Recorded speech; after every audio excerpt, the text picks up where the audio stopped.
The woman clung to the wing of the plane. Sen unscrewed the fuel cap. The man inside the cockpit handed her a bottle of liquor. The woman bit off the cork, and began pouring the alcohol into the fuel tank.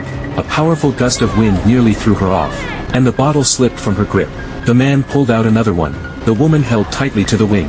As she poured the liquor into the tank, the plane's fuel gauge inched upward, but one bottle wasn't nearly enough.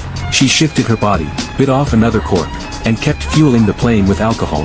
They had no idea if this would actually work, but they had no other choice. After 2 bottles, the fuel level reached 10%. Just then, the man spotted a small island in the ocean. The woman kept pouring.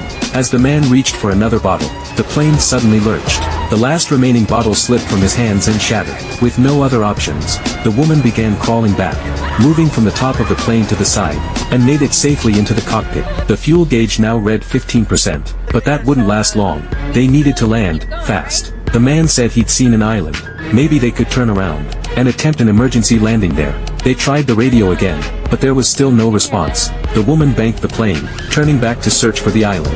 The two scanned the ocean desperately. They flew for what felt like forever, but there was no sign of land. The fuel was running dangerously low. If they didn't find solid ground soon, the engine would fail. 10 more minutes passed. The fuel was nearly gone.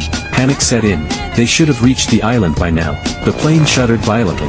Then black smoke billowed from the engine. The propeller slowed, then stopped completely. They were out of fuel.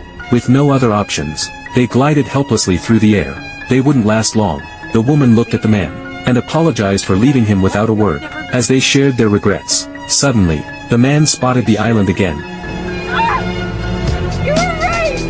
The woman immediately swung the plane around, lined up for an emergency landing.